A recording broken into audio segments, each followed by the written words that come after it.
नमस्ते नमस्ते मेरा प्यारे देशवासियों। आज मैं उपस्थित है अरुणाचल प्रदेश का राजीव गांधी यूनिवर्सिटी में। इस जगह का नाम है दुईमुख और इसका हिल्स का नाम है रोनू हिल्स। राजीव गांधी यूनिवर्सिटी का अंडर में मैं इंग्राज आज आया हुआ। लेकिन मेरे प्यारे देशवासियों, आप लोग सभी को मैं अनुरोध करता हूँ, इंग्राज का जो चैनल है, इंग्राज अखमिया चैनल को आप लोग लाइक कमेंट एंड सब्सक्राइब करना ना भूले, तो भी जीवन का बात में मैं आगे बढ़ पाऊंगा। आज मेरा साथ है मेरा प्यारे देशवासी Rajiv Gandhi university botany department professor हुईटे सर। नमस्ते। नमस्ते। सर कैसे हो आप? मैं ठीक हूँ, आप कैसे हो? मैं भी बढ़िया हूँ सर। आज आपसे कुछ क्वेश्चन मैं पूछूंगा, मैं भी आशावादी उसका उत्तर मिलेगा और मेरे प्यारे देशवासी भी आशावादी है। जरूर। अब क्या सवाल पूछना चाहते हैं आप पूछिए। ठीक है सर। आज मेरा पहले सवाल है आपसे, आपका role and responsibility Rajiv Gandhi university botany department. अच्छा, तो राजीव गांधी यूनिवर्सिटी में फ़िलहाल मैं तो अभी यहाँ पे department of botany Rajiv Gandhi university में लास्ट 19 ईयर्स से हूँ as a faculty members. And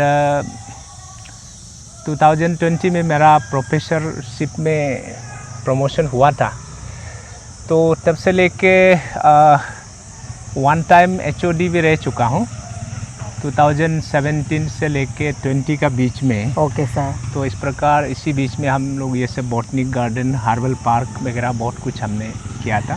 okay sir. और right now I have assumed the dean of faculty of life science and also I am dean of the student welfare of Rajiv Gandhi university. Okay sir.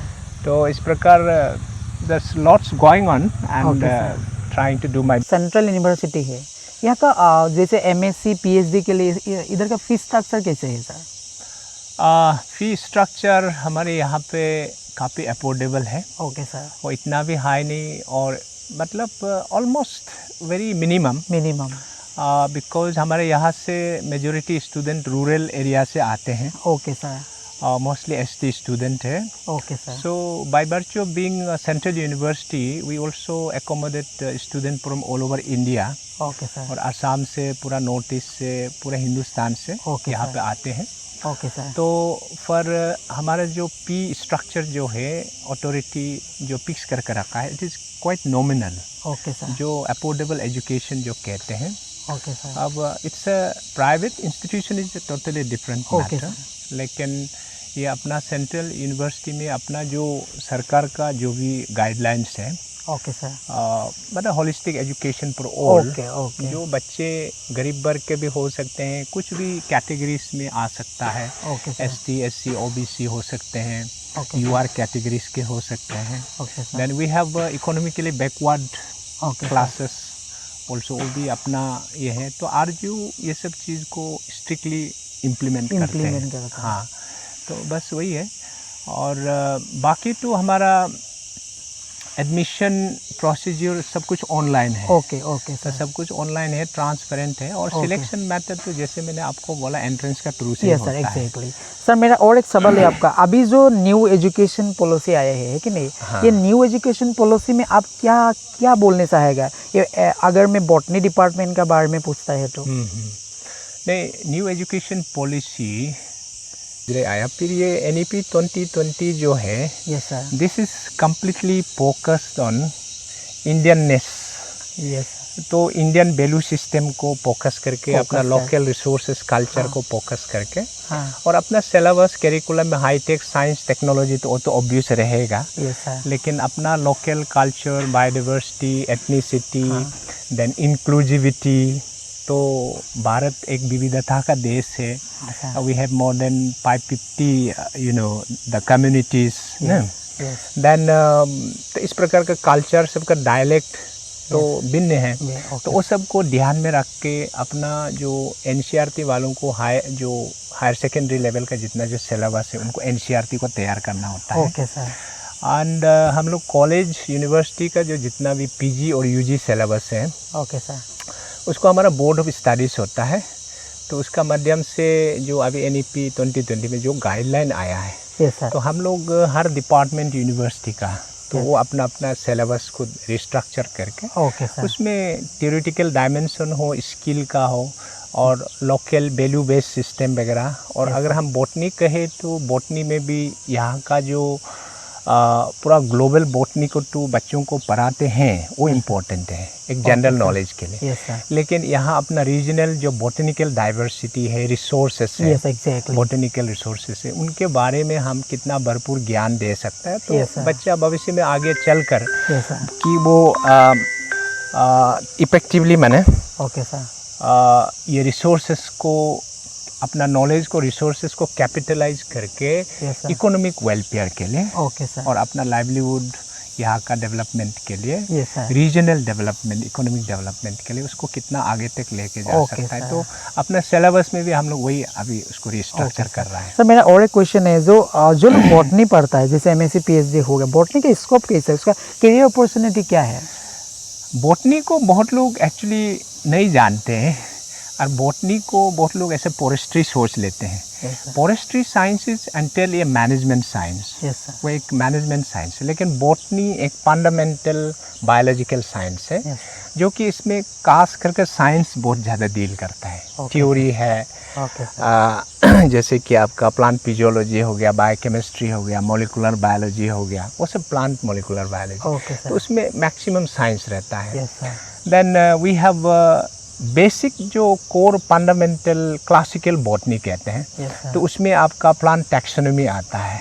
तो plant taxonomy में जितना जो plant का kingdom में जो diversity, species diversity है, for example Arunachal में around अभी फ्लावरिंग प्लांट सिर्फ बोलने से 5000 प्लस है, 5000 प्लस स्पीसीज है। फर्न और पर्न एलाइस, लाइकेन, मोसेस मिला के कुल मिला के हमारा करीब 8-9,000 होंगे, क्योंकि अभी ये अनएक्सप्लोर्ड एरिया है। तो उसमें हम लोग, तो जैसे नेचर में हाइब्रिडाइजेशन इंटेंशनली अनइंटेंशनली वैसे चलता रहता है। जो क्लोजली प्लांट फैमिली है जीनस का बीच में वो पोलिनेशन चलता रहता है इंसेक्ट का माध्यम से, तो इंटेंशनल और अनइंटेंशनल हाइब्रिडाइजेशन वो चलता रहता है। तो जिनके चलते वो डेली साल में या नेचर साइलेंटली अपना काम करता है, तो कुछ ना कुछ नया स्पीसीज वो नेचर में जन्म ले रहा होता है। तो इमीडिएटली वो हम लोग का ह्यूमन का या साइंटिस्ट का नॉलेज में नहीं आता। तो आफ्टर 10-15 ईयर्स का बाद फिर उसको ढूंढ करके निकालता है कि वो ये नया स्पीसीज है। तो तब हम उसको हम लोग साइंटिफिक नेम देते हैं। तो वो साइंस को हम लोग नोमेनक्लेचर कहते हैं। ठीक है। तो बच्चा पैदा हुआ तो फिर बिना नाम दिए तो ऐसे रहना तो अच्छी बात नहीं है। तो माँ ने बच्चा को जन्म दिया तो उसको तो कोई तो नाम तो देना होता है, तभी तो उसका दुनिया में अस्तित्व रहेगा, पहचान रहेगा, है ना। तो इस प्रकार taxonomy play a vital role. अच्छा, प्लांट को क्यों टैक्सोनॉमिक आइडेंटिफिकेशन चाहिए, वो इम्पोर्टेंट है। और प्लांट साइंटिफिक नेम क्यों देना चाहिए? साइंटिफिक नेम इसलिए ज़रूरी है क्योंकि साइंटिफिक नेम एक ही नाम होता है, वो ग्लोबली एक यूनिफॉर्म होता है। हर एक प्लांट को जापान में, अमेरिका में अलग अलग लोकल नेम से पुकारे जाएंगे, तो फिर कंफ्यूजन होगा मैनेजमेंट का टाइम पे। तो बहुत प्लांट का, एक ही प्लांट का नाम अलग अलग होता है। अच्छा, अलग अलग प्लांट का नाम को एक ही प्लांट में भी अप्लाई भी होता है, कॉमन नेम ऐसे होता है। So that is again a confusion. तो वो सब ना हो, तो इसलिए हम लोग साइंटिफिक नेम इसलिए रखता है ताकि ग्लोबली वो एक कॉमन एक नोमेनक्लेचर। तो वो साइंटिफिक नेम को सुनते हैं, अच्छा उसका मतलब वही प्लांट है, वो श्योर। तो इसलिए टैक्सोनॉमी जो एक है आइडेंटिटी, अगर आपको रिसोर्स को मैनेज करना है, फॉरेस्ट्री स्टूडेंट है या फॉरेस्ट रेंजर है, डीएफओ साहब है, बीट ऑफिसर है, फॉरेस्ट गार्ड है, उनको तो फॉरेस्ट को मैनेज करना होता है। लेकिन उनको जब तक ये प्लांट स्पीसीज का कॉम्पोजिशन जंगल में कौन कौन सा स्पीसीज मिलता है, उनका पास अगर टैक्सोनॉमिक नॉलेज नहीं होंगे तो वो मैनेज कैसे करेंगे? कौन स्पीसीज लुप्त हो रहा है, उनका तो अंदाज़ा नहीं होगा ना। ये सब देखेंगे, अच्छा okay everything is greenery, everything is fine, ऐसा नहीं है। ग्रीनरी तो एक पेड़ को चारों तरफ प्लांटेशन दे देने से ग्रीनरी तो आ जाएगा, सिर्फ एक ही स्पीसीज को, जैसे मैस्युआ पेरिया हो गया। तो but that is not the diversity, no. Tectona grandis का एक प्लांटेशन पूरा 4-5 हेक्टर लगा दिया तो ग्रीनरी तो देखने को मिलेगा, but there is no species diversity.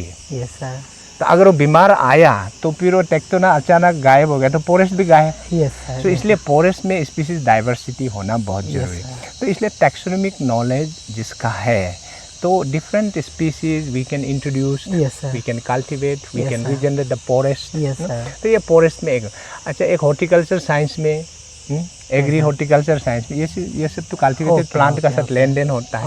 उसमें भी टैक्सोनॉमिक आइडेंटिफिकेशन चाहिए, ऑथेंटिकेशन चाहिए। मेडिसिनल प्लांट का अगर हमको क्रूड ड्रग चाहिए मार्केट में, आपका फार्मास्यूटिकल इंडस्ट्रीज में रॉ मटेरियल चाहिए, तो प्लांट जब तक साइंटिफिक नेम उसका अच्छे से आइडेंटिफाइड नहीं है तो क्रूड ड्रग सोर्स ऑथेंटिक है ना एडल्ट्रेटेड है तो वो तो मालूम नहीं होगा। तो इसलिए taxonomic science always play a vital role in establishment of the identification and authentication.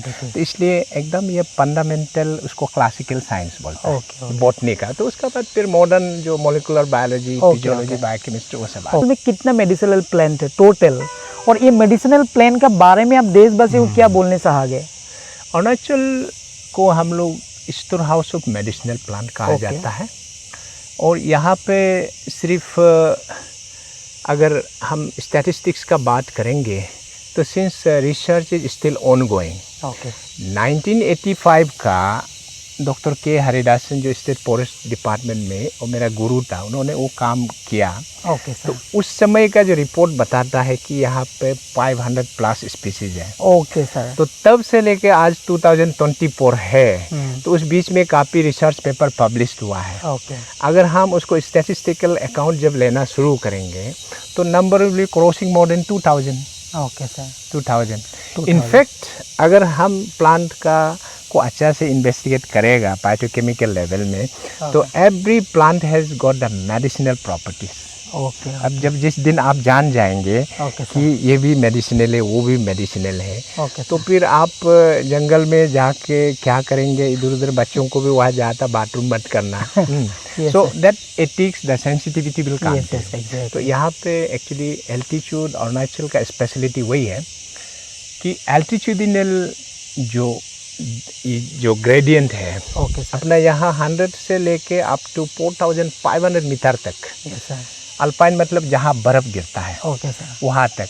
So we can have a diverse the species which are growing at different agroclimatic zone, right, from tropics, sub tropics, the temperate and the alpine.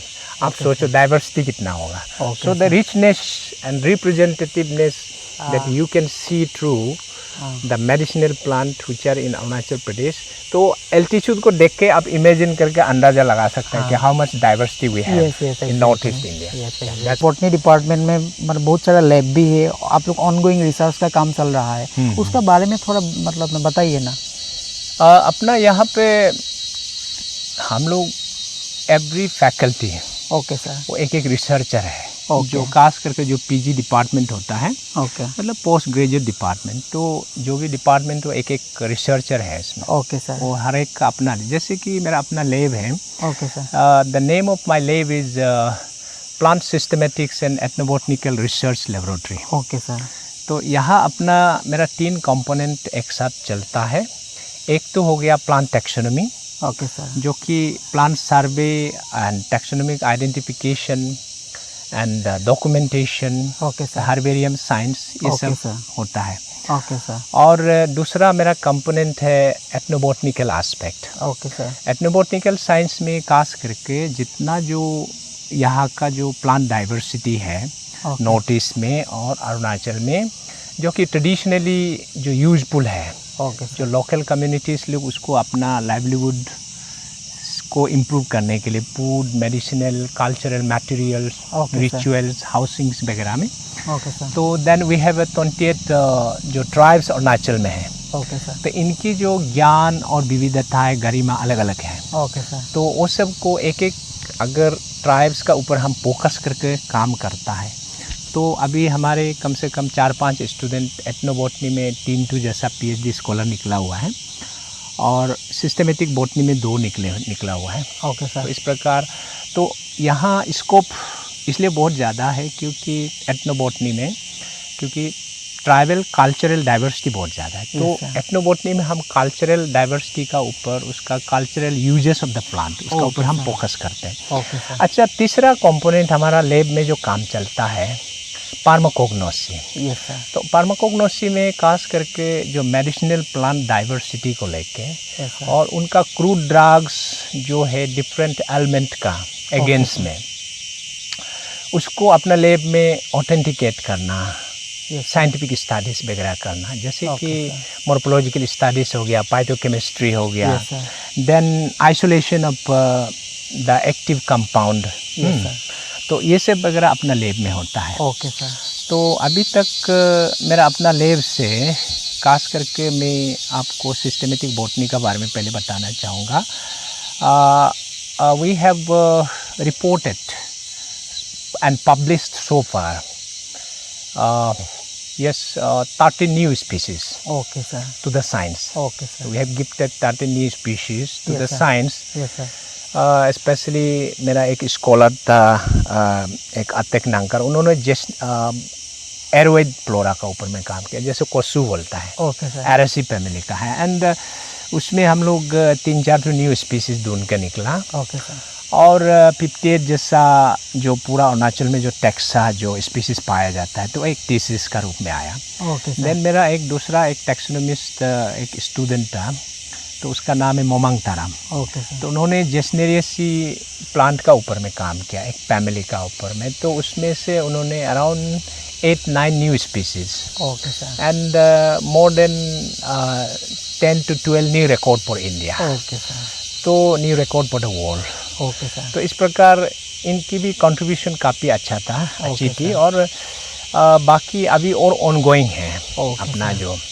तो इस प्रकार together जैसे pharmacognosy में हुआ अपना, तो pharmacognosy में देखा तो फिर पेपर भी थोड़ा बहुत निकला, लेकिन उसमें अपना फार्माकोग्नोसी में अभी तक मेरा लैब से we have given 3 patent. Okay sir, great. Yeah, all granted. Okay sir. Indian patent. Okay. 2 Indian patent, 1 Australian patent. Okay sir. तो ये these are the few achievement. Yes, then अगर हम publication का बारे में बात करें तो I'm just a beginner, a humble researcher. तो अभी फ़िलहाल अपना नंबर जो है, टोटल नंबर ऑफ पेपर जो SCI जो स्कूपस जर्नल से लेके UGC केयर लिस्टेड जर्नल का जितना पब्लिकेशन को अगर हम मिला है, तो हमारा अभी 120 प्लस पेपर है। 120 प्लस पेपर है।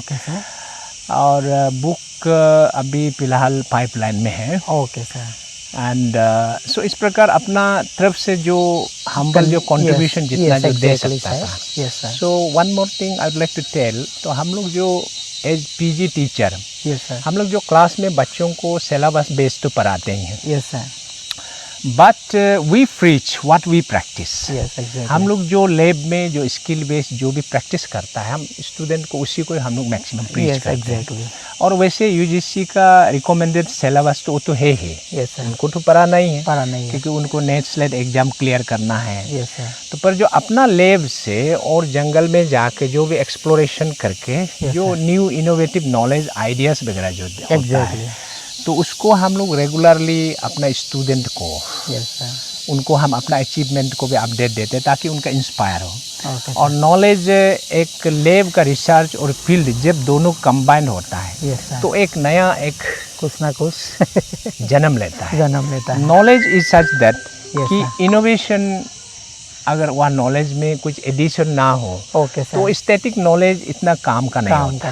तो knowledge has to be continuously improved and upgraded. तो हमारा ये मकसद है। तो इसलिए अपना बॉटनी डिपार्टमेंट में ये मेरा गुरु लोग का एक्चुअली सिद्धांत है, जो अपना जैसे कि अपना बॉटनी डिपार्टमेंट 1997 में यहाँ इस्टेब्लिश हुआ था। सबसे पहले JNC कैंपस में था। तो अपना मेरा PhD गुरु प्रोफेसर AK दास, अरूप कुमार दास, तो he served Arunachal for more than 30 years as a college faculty professor and the university PG professor also. He was the first coordinator of the department. Later on he became HOD, the founder member of this department. And along with him Professor Arup Kumar Das. He is a nice my dear gentleman and my guru, PhD guru and mentor. मेरा PG का teacher भी था।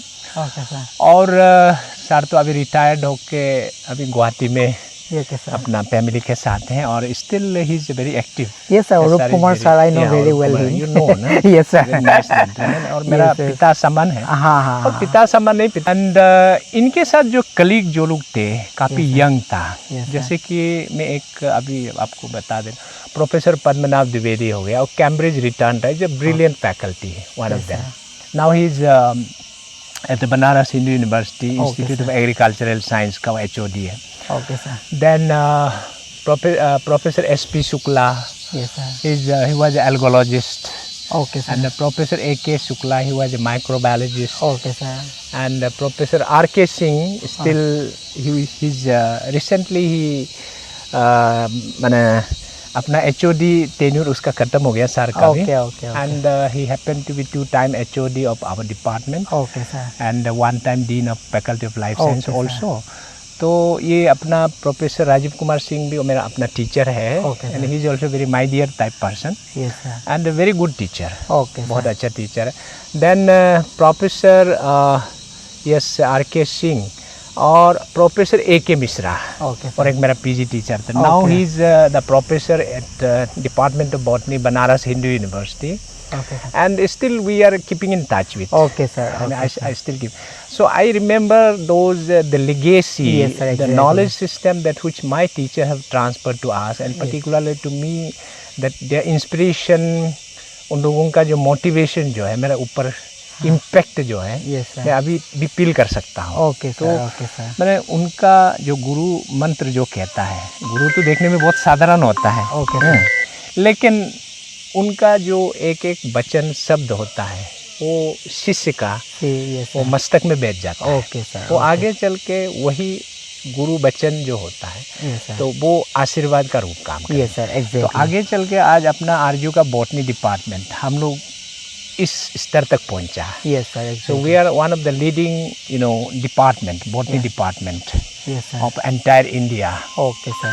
तो एक globally भी हमारा चर्चा है। Okay, sir. ग्लोबली Okay, भी sir. चर्चा है Okay, बिकॉज sir. हमारा यहाँ पे हाँ. Every faculty they are doing something. Yes, sir. Yes, they are sir. Doing something. और अभी although we were late starter, हम लोग Yes, तो sir. 1997 में शुरू किया। Yes, sir. अपना हिंदुस्तान में जैसे दिल्ली यूनिवर्सिटी हो या BHU हो, JNU हो, तो 100 साल पहले था. हमसे पहले शुरू होने वाला चीज़ है। Okay, sir. 70-80 साल पहले का बात है। तो Okay. अपना 1997 से शुरू करके भी हमने इतना तक पहुंचा। Okay, sir. और Okay, ये sir. तो बहुत बड़ा बात Okay, था। तो sir. इसको मैं एक बहुत बड़ा एक उपलब्धि मानता हूँ। Yes, sir. Exactly. उपलब्धि मानता हूँ। विकास करके हमारा जो फैकल्टी जो मेंबर्स है Yes, sir. तो इनकी जो कॉन्ट्रीब्यूशंस है। Now I am the dean of faculty of life science Yes, sir. And also the dean of the student welfare. Okay, तो sir. खास करके अगर मेरा लाइफ साइंस का डिपार्टमेंट का बारे में हम बात करेंगे तो उसमें dean of faculty of life science में अपना जूलॉजी एनिमल साइंस एक आते हैं Yes, sir. और एक अपना ये प्लांट साइंस मेरा बॉटनी डिपार्टमेंट है। Okay, तो sir. बस हमको ये दो डिपार्टमेंट को आगे लेके जाना है। Okay, sir. और बस अपना जूलॉजी में भी हमने देखा है सब लोग बहुत ही अच्छा रिसर्चर है। Yes, exactly. And all of them are very brilliant researcher. Yes, sir. बहुत अच्छा रिसर्चर है, डेडिकेटेड रिसर्चर। Okay, okay. हम उम्मीद करते हैं कि उन लोगों का जो मेंटरशिप जो गार्जियनशिप का अंदर तो स्टूडेंट जो लोग भी काम करेंगे अगर स्टूडेंट में दृढ़ निश्चय हो तो Yes, sir. मेहनती हो तो अवश्य वो लोग कुछ ये करेगा। और अपना एलुमिनाई आप अगर हम बॉटनी का एलुमिनाई को अगर आपको गिन कर बताएंगे तो फिर अपना मैक्सिमम एकेडमिशियन में है। Okay. Okay. एकेडमिक लाइन में जैसे कॉलेज का प्रोफेसर हो गया, Okay, sir. यूनिवर्सिटी का प्रोफेसर है अपना स्टूडेंट। देन आपका एडमिन में है, Okay, सिविल सर्विस में, Okay, sir. Arunachal Pradesh public service commission. Okay, sir. तो उससे लेके आपका टीचर्स है, Yes, sir. एंटरप्रेन्योर्स है। Okay, sir.